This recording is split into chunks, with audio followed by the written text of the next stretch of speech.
অস্থির হইও না, শুধু প্রস্তুত হও।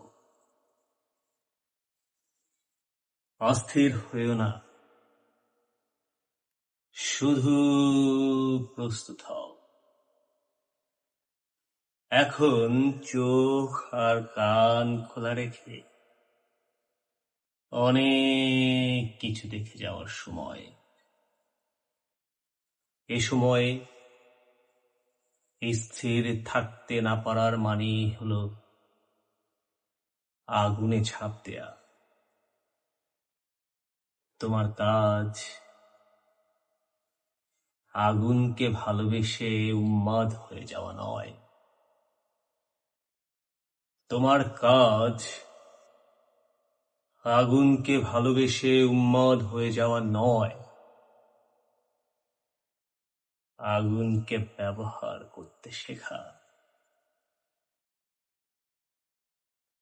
অস্থির হও না, শুধু প্রস্তুত হও। অস্থির হও না, শুধু প্রস্তুত হও।